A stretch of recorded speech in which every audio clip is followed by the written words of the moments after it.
اللهم صل على محمد وآل محمد۔ آپ کا پسندیدہ پروگرام جوابات کا خزانہ آپ کے پیش خدمت ہے۔ اس سلسلے میں ہم سے آج کی نشست میں جو بھی سوالات کیے جائیں گے انشاءاللہ ان کا مثبت جواب ہم آپ کی خدمت میں پیش کریں گے۔ تو ہم اب چاہیں گے کہ جو سوالات ہم سے کرنے کے لیے جمع کیے گئے ہیں ان کا آغاز کریں تاکہ ہم آپ کے جوابات کے لیے آمادہ ہو جائیں۔ جی آغا صاحب، سورہ آل عمران کی آیت نمبر 55 کہتی ہے، اور جب خدا نے فرمایا کہ عیسیٰ ہم تمہاری مدت قیام دنیا پوری کرنے والے اور تمہیں اپنی طرف اٹھا لینے والے اور تمہیں کفار کی خباثت سے نجات دلانے والے اور تمہاری پیروی کرنے والوں کو انکار کرنے والوں پر قیامت تک کی برتری دینے والے ہیں، اس کے بعد تم سب کی بازگشت ہماری طرف ہوگی۔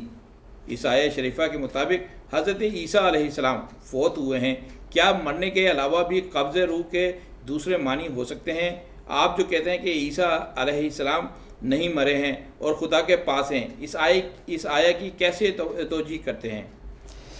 دیکھیے، بات یہ ہے کہ جب ہمارے سامنے سوال آتا ہے تو ہمیں یہ دیکھنا پڑتا ہے کہ سائل نے جو سوال کیا ہے اس کی وجہ کیا ہے، کیوں اس کے ذہن میں یہ سوال پیدا ہوا۔ اب آپ کے اس سوال کے اوپر جب ہم غور کرتے ہیں تو سب سے پہلے ہمارے ذہن میں جو اس سوال کی وجہ سمجھ میں آتی ہے، پہلے ہم اس کا تذکرہ کر دیں اور اس کے بعد اس سوال کا باقاعدہ بہت تفصیل سے ہم جواب دیں گے۔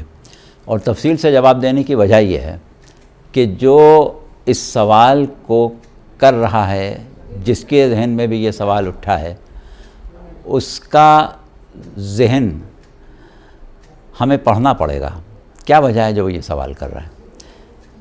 تمام مسلمان اس بات پر متفق ہیں کہ حضرت عیسیٰ علیہ السلام زندہ ہیں اور آسمان پر پروردگار عالم نے ان کو دنیا کی نظروں سے غائب رکھا ہوا ہے اور ایک وقت مقررہ آنے والا ہے جس میں ان کا نزول ہوگا۔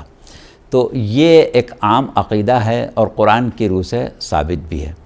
ان کا زندہ ہونا بھی قرآن کی آیتوں سے ثابت ہے، ان کا نزول اور ان کا وجود، یہ سب چیزیں قرآن میں موجود ہیں۔ ایسی صورت میں ایک مسلمان یہ سوال کر رہا ہے اور پورے یقین کے ساتھ یہ کہہ رہا ہے کہ حضرت عیسیٰ کا انتقال ہو چکا، حضرت عیسیٰ کی روح قبض ہو چکی، حضرت عیسیٰ دنیا سے جا چکے، تو ظاہر ہے اس کے پیچھے کوئی وجہ ہے، اس کے بغیر یہ سوال پیدا نہیں ہوتا ہے۔ تو اب ہم پہلے آپ سے اس سوال کی وجہ بتائیں، اور یہی وجہ ہے کہ ہم نے یہ طے کیا کہ اس سوال کا جواب بہت تفصیل سے دیا جائے۔ بات یہ ہے کہ اس بر صغیر میں گزشتہ صدی میں یا اس سے پہلے پنجاب کا ایک ضلع ہے گرداسپور، وہاں کا ایک مقام ہے قادیان۔ وہاں ایک شخص پیدا ہوا جس کا نام غلام احمد اور جس کے باپ کا نام غلام مرتضیٰ ہے۔ اس شخص نے دعوی نبوت بھی کیا، دعوی مہدی موعود بھی کیا، اور اس نے اپنے آپ کو جناب عیسیٰ ظاہر کیا، اور آغاز اپنے دعووں کا یہیں سے کیا تھا کہ میں عیسیٰ کی مثل ہوں یا عیسیٰ کی نظیر ہوں۔ اور مسئلہ یہ تھا کہ جناب عیسیٰ ابن مریم وہ شخصیت ہیں کہ جو بغیر باپ کے پیدا ہوئے، وہ شخصیت ہیں جن کو آسمان سے نازل ہونا ہے۔ اب اگر ایک شخص دنیا کو یہ باور کرانا چاہے کہ وہ نظیر عیسیٰ ہے، تو یا تو وہ آسمان سے نازل ہو یا بغیر باپ کے پیدا ہو۔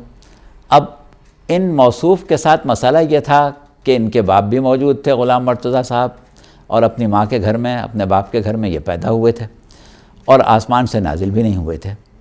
لہٰذا اپنے مقصد کی تکمیل کے لیے ان کے پاس کوئی چارہ نہیں تھا کہ قرآن کی واضح آیت اور عالم اسلام کے متفقہ عقیدے اور مصدقہ عقیدے کو تبدیل کریں اور ایک مرتبہ یہ ثابت کرنے کی کوشش کریں کہ حضرت عیسیٰ عام انسانوں کی طرح وفات پا گئے اور دنیا سے اس طرح چلے گئے کہ ان کا انتقال ہو گیا یا ان کی موت واقع ہو گئی۔ لہٰذا انہوں نے اس کام کے لیے سورہ آل عمران کی 55ویں آیت کا انتخاب کیا، جو ہمارے سائل نے سوال کے لیے ہمارے سامنے رکھی اور اس کا ترجمہ پڑھا۔ اب اس آیت کا ترجمہ تو آپ نے خود ہی بیان کیا ہے اور ہم نے سنا ہے۔ اصل آیت کیا ہے؟ پہلے اس اصل آیت کو دیکھیں اور اس کے بعد دیکھیں کہ اس آیت کی روح سے جو کچھ ثابت کرنے کی کوشش کی جا رہی ہے آیا ثابت ہوتا ہے یا نہیں۔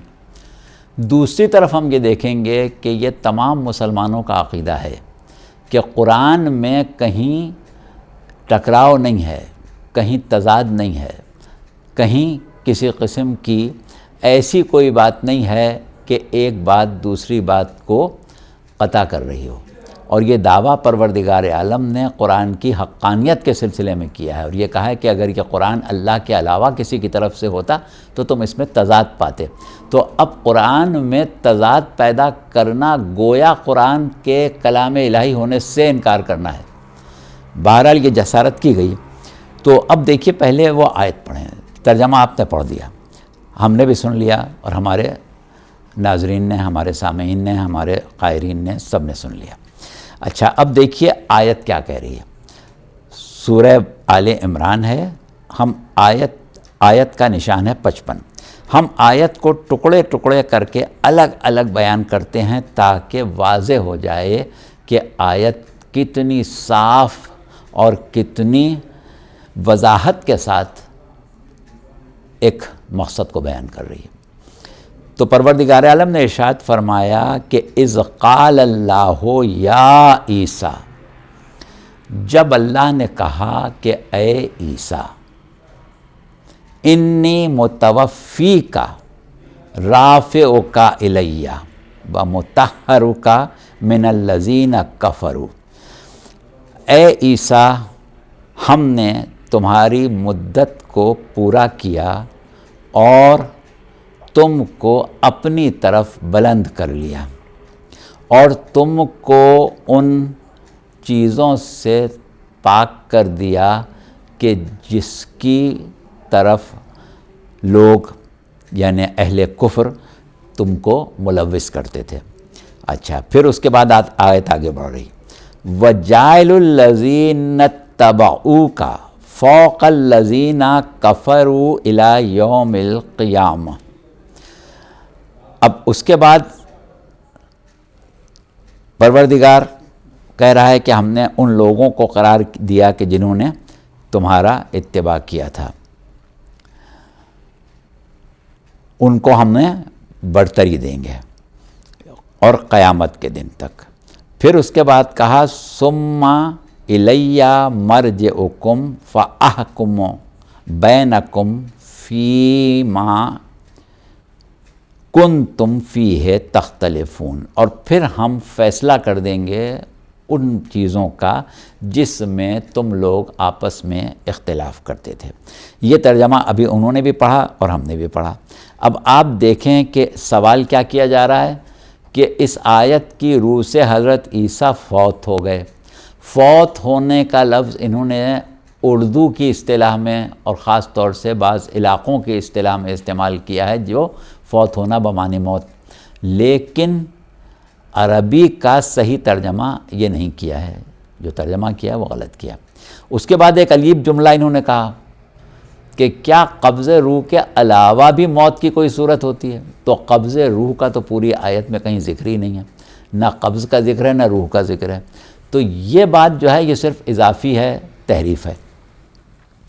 تو یہ تو ہم نے آپ کو پورا ایک تجزیہ کر دیا اس آیت کا. اچھا اب آئیں ہم دیکھیں کہ اس کا مطلب کیا ہے.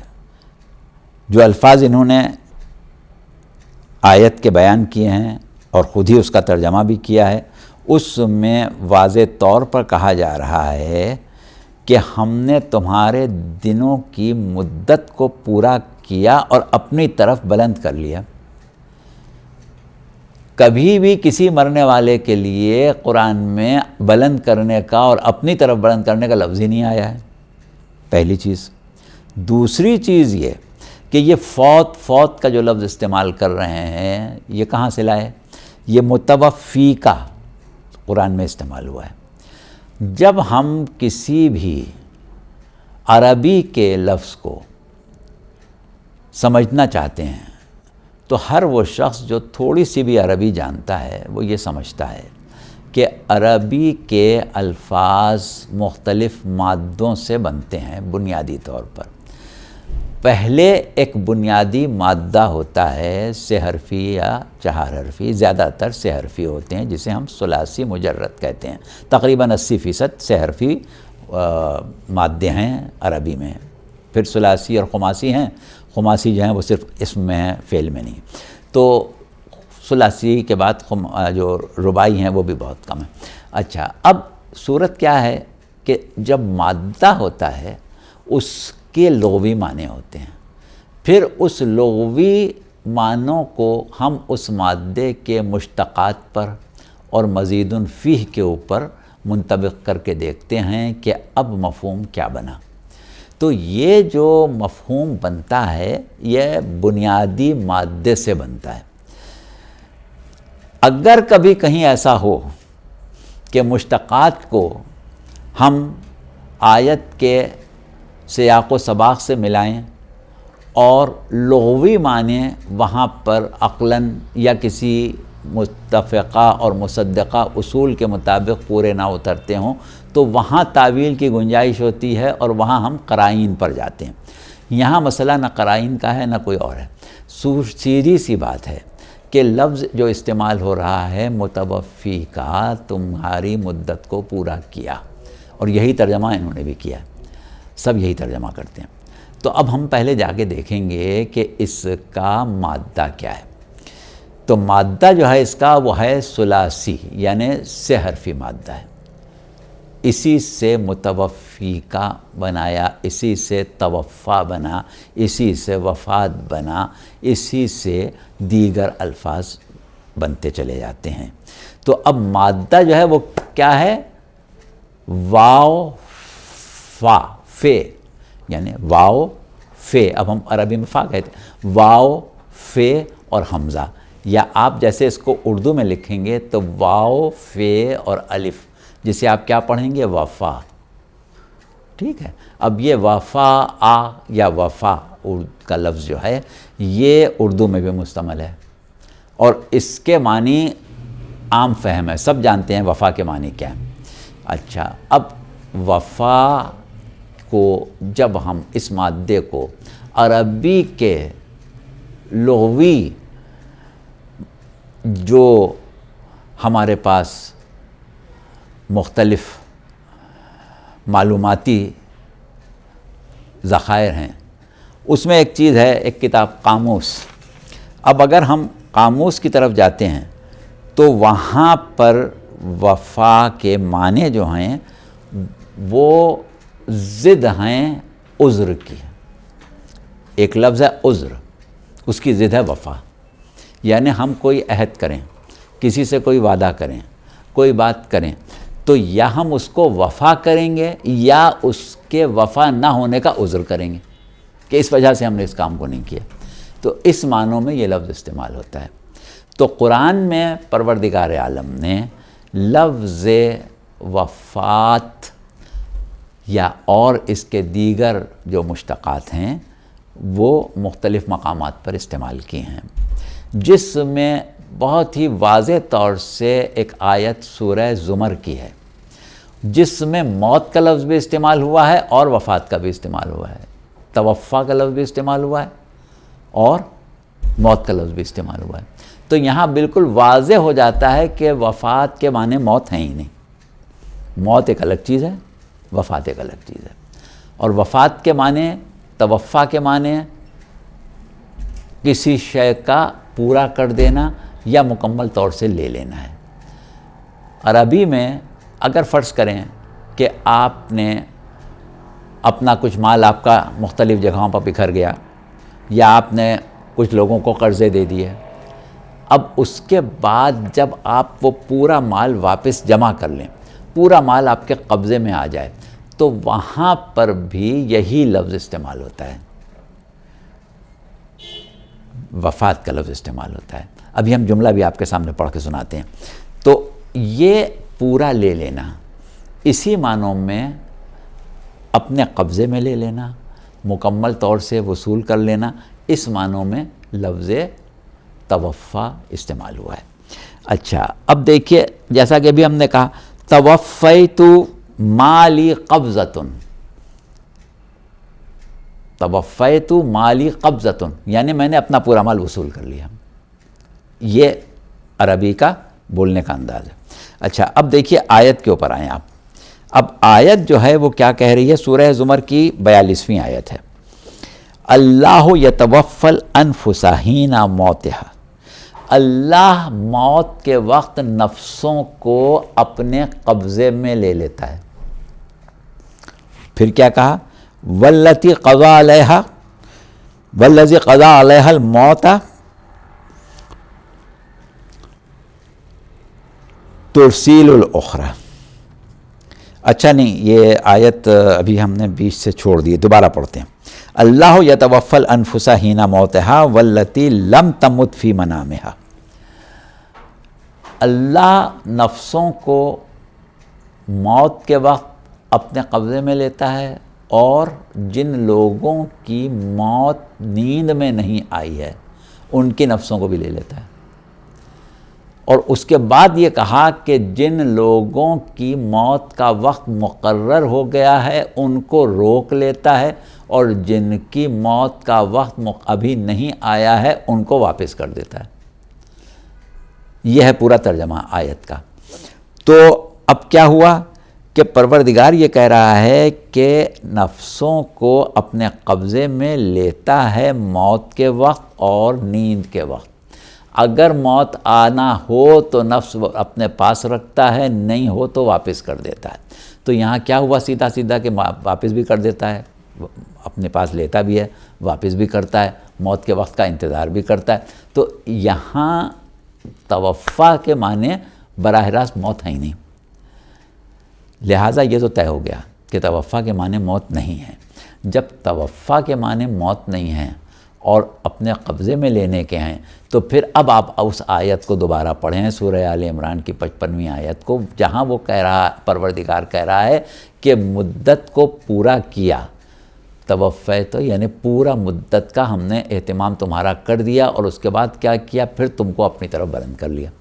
تو اب اس میں جناب عیسیٰ کا آسمان کی طرف یا پروردگار عالم کی طرف یا جہاں اللہ چاہے اس طرف جانے کا، اور وہاں ان کے لیے لوگوں سے بچاؤ کا، کہ وہ جو ان کے دشمن ان کو ستا رہے تھے ان سے بچانے کے لیے ان کے قبضے سے نکال لیا، اپنے اختیار میں لے لیا، اپنے قبضے میں لے لیا. یہ معنی ہے، موت کے یہاں کہیں معنی نہیں.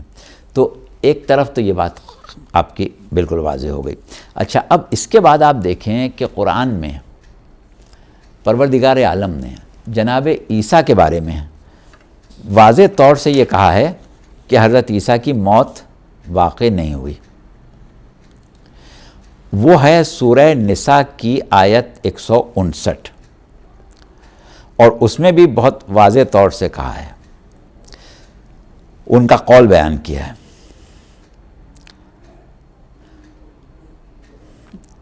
کہ وہ قول کیا ہے؟ وَقَوْلِهِمْ إِنَّا قَتَلْنَا الْمَسِيحَ عِيسَى ابْنَ مَرْيَمَ رَسُولَ اللَّهِ، کہ وہ جو ان کا قول ہے، وہ جو ان کا کہنا ہے کہ ہم نے عیسیٰ ابن مریم کو قتل کر دیا، مسیح عیسیٰ ابن مریم جو اللہ کے رسول تھے ہم نے ان کو قتل کر دیا.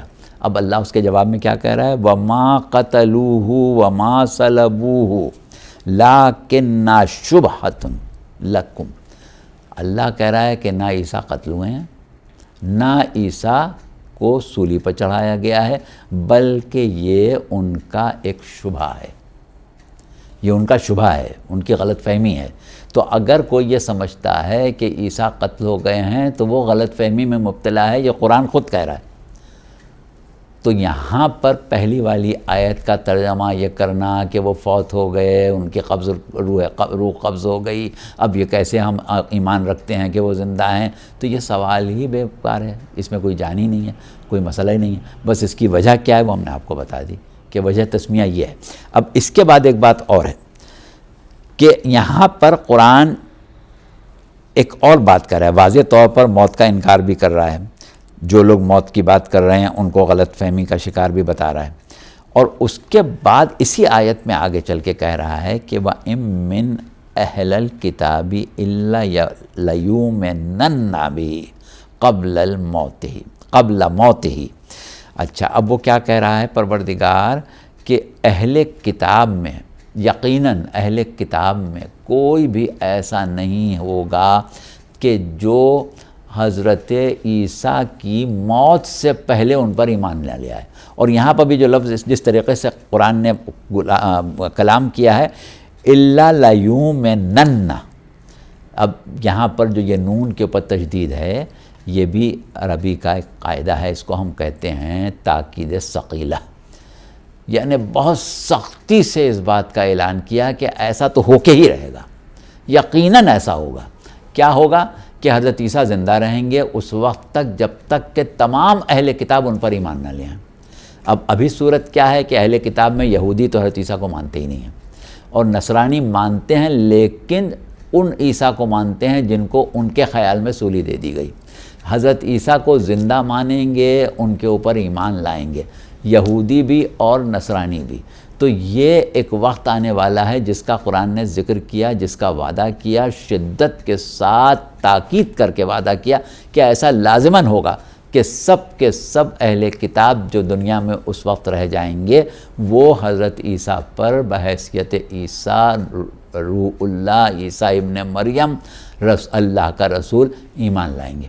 تو جب یہ سب کچھ ہونا باقی ہے تو اب یہ کہنا کہ وہ تو ان کا دنیا سے اٹھ گئے، ان کا تو انتقال ہو گیا، اور کیونکہ وہ مر گئے ہیں اور مرا ہوا آدمی واپس نہیں آتا ہے، لہٰذا اللہ نے ان کی نظیر بنائی ہے اور میں ان کی نظیر ہوں۔ اور اس کے بعد پہلے دعوی نبوت کیا گیا، پھر دعوی مہدویت کیا گیا، اور پھر اس پہلے عیسیٰ کا مثل ہونے کا دعویٰ کیا، اور اس کے بعد اسی کے اوپر اپنے نبی ہونے کا دعویٰ کیا گیا۔ تو یہ سوال جو ہے یہ دراصل اس چیز کا شاخسانہ ہے، کوئی مسلمان اس بات کو نہیں مانتا ہے، اور قرآن نے واضح طور پر یہ کہہ دیا ہے کہ جناب عیسیٰ جو ہیں وہ زندہ ہیں۔ تو اس طریقے سے یہاں پر بہت واضح طور سے یہ بات سامنے آ گئی ہے کہ جناب عیسیٰ کی نہ روح قبض ہوئی ہے، نہ جناب عیسیٰ کی موت واقع ہوئی ہے، اور جناب عیسیٰ زندہ ہیں، موجود ہیں، جہاں اللہ نے چاہا ہے وہاں رہے ہیں، اور جب اس کی مصلحت ہوگی، جب اس کی مرضی ہوگی، وہ ان کو دوبارہ دنیا میں بھیجے گا۔ تو یہ اس سوال کا ایک مسکت جواب تھا جو ہم نے آپ کو دے دیا۔ اچھا آقا صاحب بتائیں، اگر پتھر کی مورتی کو کی پوجا پاٹ کرنا بے وقوفی ہے تو اسی پتھر کے بنے شیطان کو کنکر مارنا کہاں کی دانشوری ہے؟ بات یہ ہے کہ سوال کرنے والے کا مسئلہ یہی ہے یہاں پر بھی کہ وہ پرستش اور اظہار نفرت ان دونوں چیزوں کو ایک نظر سے دیکھ رہا ہے، ایک مقام پر رکھ رہا ہے۔ جو لوگ پتھر کی مورتی کو یا پتھر کے مجسمے کو پوجتے ہیں، جیسے انہوں نے لفظ استعمال کیا پوجا پاٹ، پوجتے ہیں، پوجنا یہ ہندی کا لفظ ہے، اسی کی فارسی آپ بنا لیں تو پرستش ہو جائے گا، اسی کی آپ عربی بنا لیں تو عبادت ہو جائے گا۔ تو عبادت، پوجا یا پرستش جو کی جاتی ہے تو اس امید پر کی جاتی ہے کہ یہ ہمارے جس کی ہم پوجا کر رہے ہیں یا پرستش یا عبادت کر رہے ہیں اس کو ہم اپنے نفع اور نقصان کا مالک سمجھ کے اس کی پرستش کرتے ہیں تاکہ وہ ہمیں نقصان سے بچائے رکھے، ہمارے نفع کا سبب بنے، ہمارے لیے اس کی طرف سے خیر ہو، برکت ہو۔ اس لیے ہم دنیا میں ہمیشہ جو عبادت کی گئی، چاہے ستاروں کی گئی، چاہے حیوان کی گئی، چاہے درخت کی گئی، چاہے کسی شے کی گئی، جب عبادت کی گئی تو اس تصور کے ساتھ کی گئی کہ اس کو راضی رکھنا ہے، کیونکہ یہ ہمارے نفع نقصان کا مالک ہے۔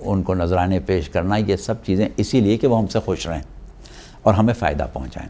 جب جناب ابراہیم نے بت کدے میں داخل ہو کے تمام بتوں کو توڑ دیا تھا اور کلہاڑی جو تھی وہ بڑے بت کے ہاتھ میں دے دی تھی، اور لوگوں نے پوچھا تھا کہ ابراہیم ہمارے بتوں کے ساتھ، ہمارے خداؤں کے ساتھ یہ سلوک تم نے کیا ہے؟ تو انہوں نے یہی کہا تھا کہ بڑے بت سے پوچھو اگر یہ بتا سکے تمہیں۔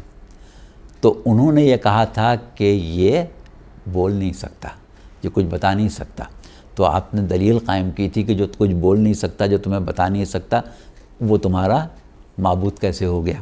تو گویا معبود ماننے کا مطلب یہ ہوتا ہے کہ ہم اس کو اپنے نفع اور نقصان کا مالک سمجھتے ہیں، اس کو اپنے لیے ایک ایسی طاقتور شے سمجھتے ہیں کہ جو ہمیں بلاؤں سے بچا لے گی۔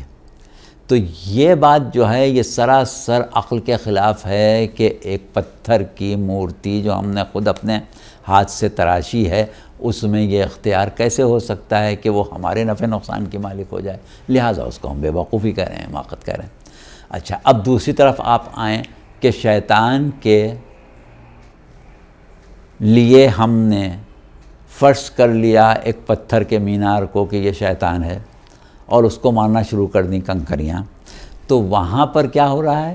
نہ ہم اس کو اپنے نفع نقصان کا مالک سمجھ رہے ہیں، نہ ہم اس سے کچھ حاصل کرنا چاہ رہے ہیں، نہ ہم اس سے کسی قسم کی خیر کے طالب ہیں، کچھ نہیں کر رہے ہیں۔ کیا ہے؟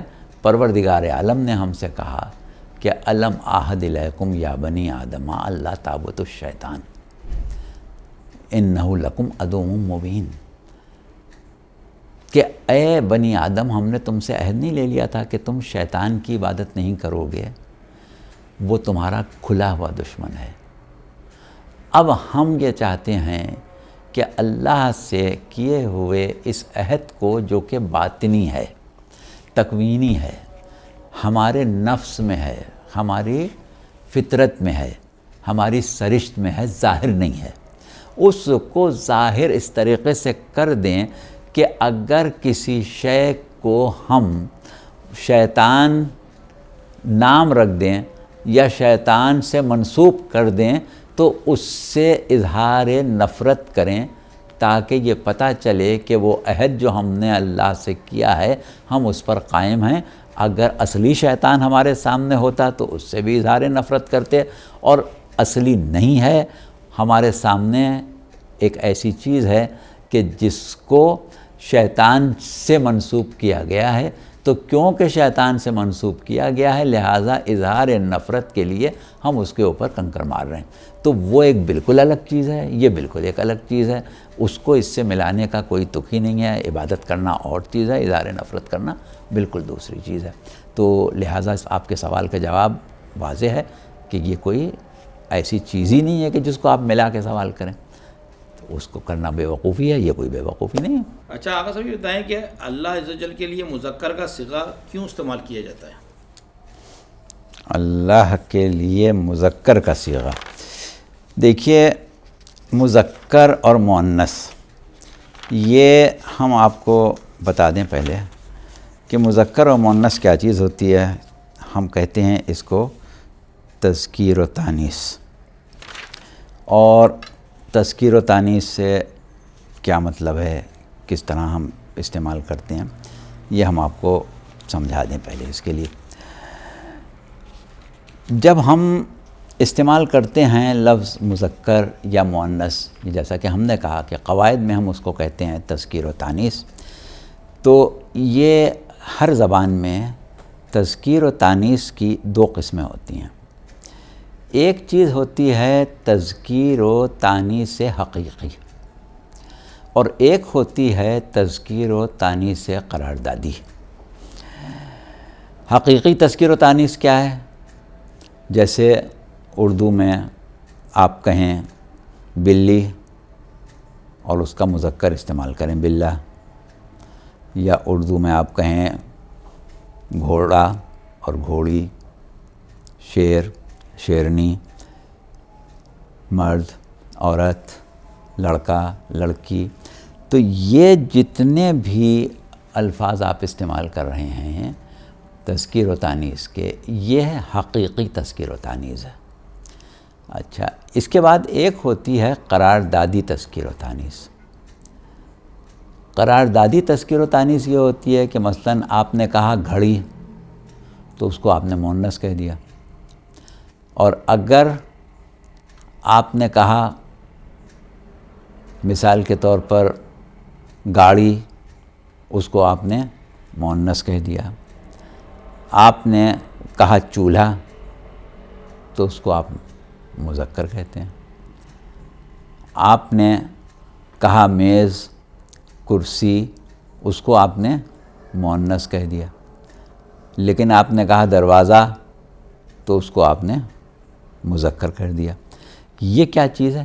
یہ ہے قراردادی تذکیر و تانیث۔ یعنی گھڑی میں نہ مؤنث ہونے کی کوئی چیز ہے، نہ مذکر ہونے کی کوئی بات ہے۔ دروازے میں نہ مذکر ہونے کی کوئی بات ہے، نہ مؤنث ہونے کی کوئی بات ہے۔ کرسی میں نہ مؤنث ہونے کی کوئی بات ہے، نہ مذکر ہونے کی کوئی بات ہے۔ صرف آپ نے قرارداد کے ذریعے اس کو مؤنث بنا دیا۔ اب یہ ہر شہر میں، ہر زمان میں، ہر جگہ الگ الگ ہوتا ہے۔ یعنی اردو میں بھی بعض الفاظ ایسے ہیں کہ جو بعض علاقوں میں مذکر بولتے جاتے ہیں، بعد میں مؤنث بولے جاتے ہیں۔ ہمارے ہاں یو پی میں ہم گیند کو مذکر کہتے ہیں، دہلی میں مؤنث کہتے ہیں۔ لکھنؤ میں رت کو مؤنث کہتے ہیں، دہلی میں مذکر کہتے ہیں۔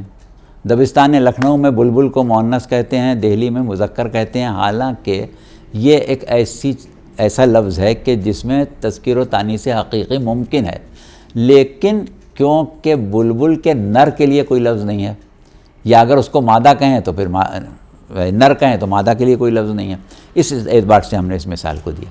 تو بہرحال اس اعتبار سے تذکیر و تانیث جو ہے اس میں حقیقی تذکیر و تانیث ایک الگ چیز ہے، اور قراردادی تذکیر و تانیث ایک الگ چیز ہے۔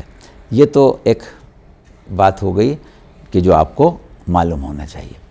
اچھا، اب اس کے بعد ایک مسئلہ یہ ہے کہ آپ کہہ رہے ہیں کہ اللہ کے لیے مذکر کا لفظ کیوں استعمال کیا، مذکر کا صیغہ کیوں استعمال کیا؟ تو اس میں پہلی چیز تو یہی ہے کہ وہ ذات کہ جو جسم و جسمانیت نہیں رکھتی، اس کے لیے تذکیر و تانیث کا کوئی سوال ہی پیدا نہیں ہوتا، نہ مذکر کا نہ مؤنث کا۔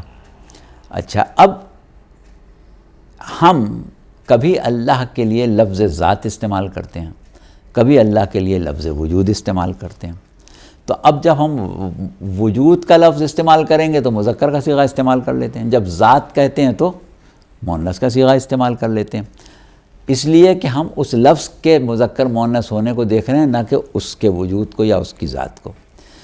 اچھا، اب اردو میں اور دیگر عربی میں آپ آ جائیں، کیونکہ بات عربی کی ہو رہی ہے۔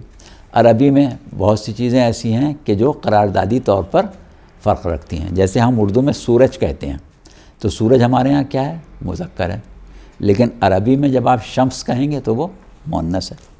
اردو میں ہم جنازہ کہتے ہیں، اس کو کیا بولتے ہیں؟ مذکر، عربی میں مؤنث ہے۔ اردو میں ہم میت مؤنث بولتے ہیں، عربی میں جائے گا تو کیا ہو جائے گا؟ مذکر ہو جائے گا۔ تو یہ ایک فرق الگ ہے۔ اچھا، اب اس کے بعد آپ خاص اللہ کے لیے آ جائیں گے، تو ہم نے تذکیر و تانیث آپ کو سمجھا دی۔ اب جب آپ اللہ کے لیے آئیں گے تو پروردگار عالم نے قرآن میں اپنی طرف ایک چیز کی نسبت دی ہے جسے ہم کہتے ہیں اسماء حسنی، وَلَهُ الْأَسْمَاءُ الْحُسْنَى، اس کے لیے اسماء حسنی ہیں۔ اب اسماء حسنی کی طرف جب ہم جاتے ہیں تو کیا ہے؟ رحمان، رحیم، کریم، اور خالق، مالک، رازق، جتنے الفاظ آپ استعمال کرتے چلے جائیں، 99 نام عام طور پر بیان کیے جاتے ہیں، تو اب صورت کیا ہے کہ یہ سارے نام جو اللہ کے ہیں یہ عربی لغت کے الفاظ ہیں. اب عربی لغت میں اس کے لیے مؤنث بھی ہو سکتا تھا، مذکر بھی ہو سکتا تھا. یعنی رحمان کا مؤنث، رحیم کا مؤنث، کریم کا مؤنث ممکن ہے. کریم کا مؤنث کریمہ ہو گیا، رحیم کا مؤنث رحیمہ ہو گیا. اسی طریقے سے رازق سے بھی آپ مؤنث بنا سکتے ہیں. جتنے بھی اسماء حسنی ہیں اس سے آپ مؤنث بھی بنا سکتے ہیں. لیکن قرآن میں بھی اللہ نے مذکر کے صیغے استعمال کیے. اس سے یہ پتہ چلتا ہے کہ اس میں شک نہیں کہ وہ ذات کیونکہ جسم و جسمانیت سے مبرہ ہے، لہٰذا حقیقی طور پر مذکر مؤنث تذکیر تانیث کا سوال نہیں پیدا ہوتا. لیکن کیونکہ اس نے اپنے لیے جتنے بھی اسماء حسنی استعمال کیے ہیں سب مذکر کے صیغے میں استعمال کیے، کوئی مؤنث میں نہیں استعمال کیا. لہٰذا یہ نتیجہ نکلتا ہے کہ صیغہ تانیث جو ہے وہ پروردگار عالم کی ذات کے لیے موضوع نہیں ہے، اس کی ذات کے شایان شان نہیں ہے.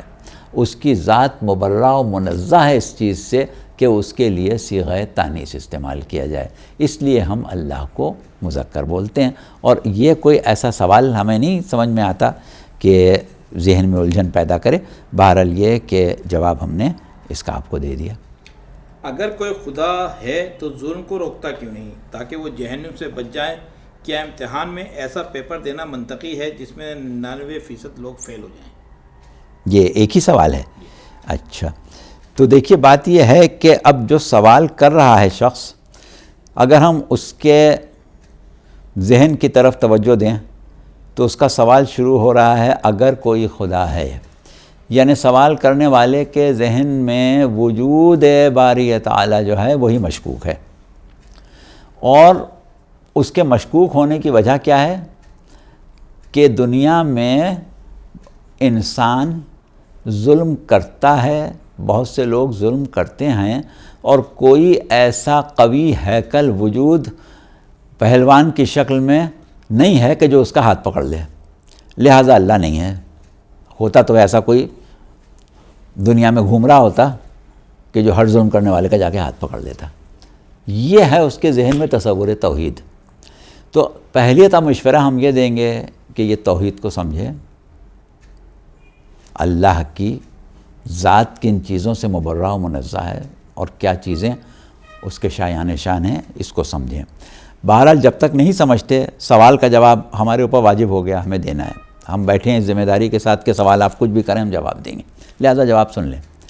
تو بات کیا ہے کہ اللہ ظلم کرنے والے کا ہاتھ کیوں نہیں پکڑتا؟ سوال یہ ہے کہ اللہ ظلم سے روکے تو انسان کی طرح روکے یا اللہ کی طرح روکے؟ وہ کردار ادا کرے جو اللہ کو کرنا چاہیے یا وہ کردار ادا کرے جو انسان کو کرنا چاہیے؟ ہاتھ پکڑ لینا، روک لینا تو انسان کا کردار ہے، اللہ کا کردار تو نہیں ہے. اللہ کا کردار یہ ہے کہ اس نے ظلم کرنے کو منع کیا، ظلم کو ناپسند کیا، ظلم کی سزا مقرر کی، اپنے آپ کو ہادی کہا، اس کے باوجود نفی کی ظالم کی ہدایت کی کہ اللہ ظالم کی ہدایت نہیں کرتا، لا یہدی القوم الظالمین کہہ کے. پھر اس کے بعد کیا کہا کہ ظالم جو ہے اس پر اللہ کی لعنت ہے، قیامت میں بھی اللہ کی لعنت ہوگی ظالم پر. پھر اس کے بعد پروردگار عالم نے ظلم کو ایک ایسی شے قرار دیا کہ جس میں برکت نہیں ہے، جس میں بقا نہیں ہے.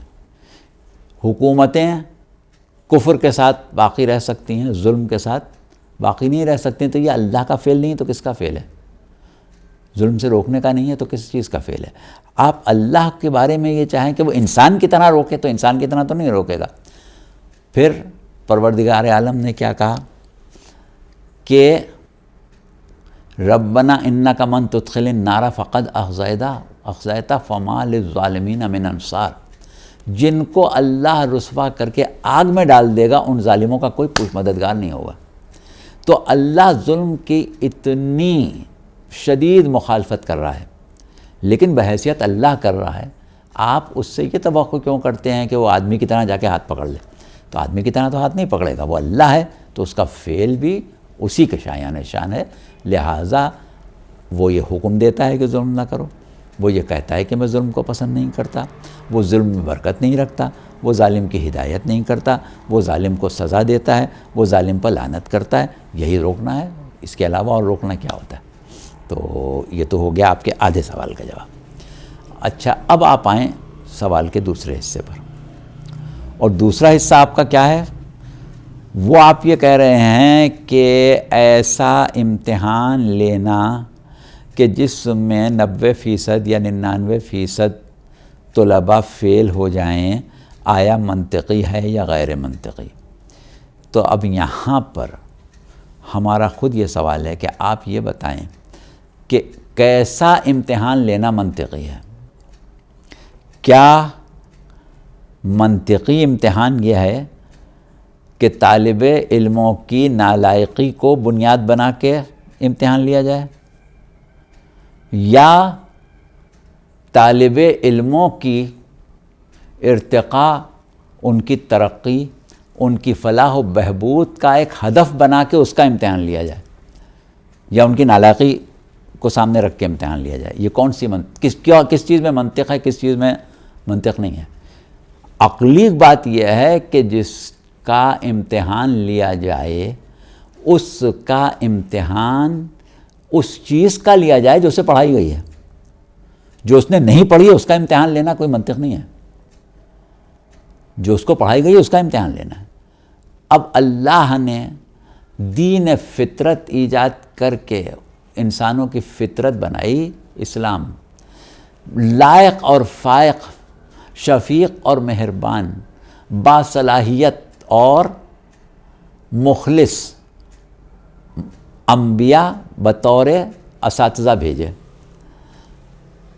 ان کے کردار کو نمونہ بنایا، ہر انسان کے اندر عقل کو بشکل باطنی پیغمبر دیا، ہر انسان کے اندر ضمیر عطا کیا کہ وہ برائی سے بچنے کا ایک اندرونی جذبہ بھی رکھتا ہو، پھر اس کے بعد قسم کھا کے کہا کہ وَالنَّفْسِ وَمَا سَوَّاهَا فَأَلْهَمَهَا فُجُورَهَا وَتَقْوَاهَا، نفس کی قسم اور اس کو سجانے اور سنوارنے والے کی قسم کہ اللہ نے اس کو اچھائی اور برائی کا الہام بھی کر دیا، ظاہری ہدایت بھی کر دی، دین فطرت پر تخلیق بھی کر دیا، پھر دین اسلام اس طریقے سے بتایا، اس طریقے سے اس کے احکامات جاری کیے جو عین فطرت کے مطابق ہوں، اور پھر انسان کی تخلیق کا مقصد اعلیٰ اور عرفہ قرار دیا، پھر اس اعلیٰ اور عرفہ مقصد تک پہنچنے کی صلاحیت عطا کی، اور اس اعلیٰ اور عرفہ مقصد کو حاصل کرنے کی تعلیم دی۔ تو اب منطق کی امتحان کیا ہے؟ یہی ہے کہ جس چیز کا اس کو ہدف دیا گیا ہے اس ہدف کا امتحان لیا جائے، نہ کہ ان کی نالائقی دیکھ کے کہ اس میں سب فیل ہو جائیں گے لہٰذا یہ امتحان نہ لو۔ یہ کون سی سمجھداری ہوئی؟ تو یہ تو بالکل ہی غیر منطقی بات ہوئی، اور یہی آپ کے سوال کا جواب ہے۔ تو بہرحال آج کی حد تک ہماری گفتگو تمام ہو گئی ہے، اور ہم ناظرین سے اجازت چاہیں گے۔ امید ہے ہمارا پروگرام ہمیشہ کی طرح آج بھی آپ کو پسند آیا ہوگا، اور انشاءاللہ اگلے پروگرام میں آپ کے نئے سوالوں کے ساتھ ہم آپ کی خدمت میں حاضر ہوں گے، اور اسی طرح انشاءاللہ آپ کو تسلی بخش جوابات دیے جائیں گے۔ اب ہم آپ سے اجازت چاہیں گے۔ خدا حافظ، فی امان اللہ۔ اللهم صل على محمد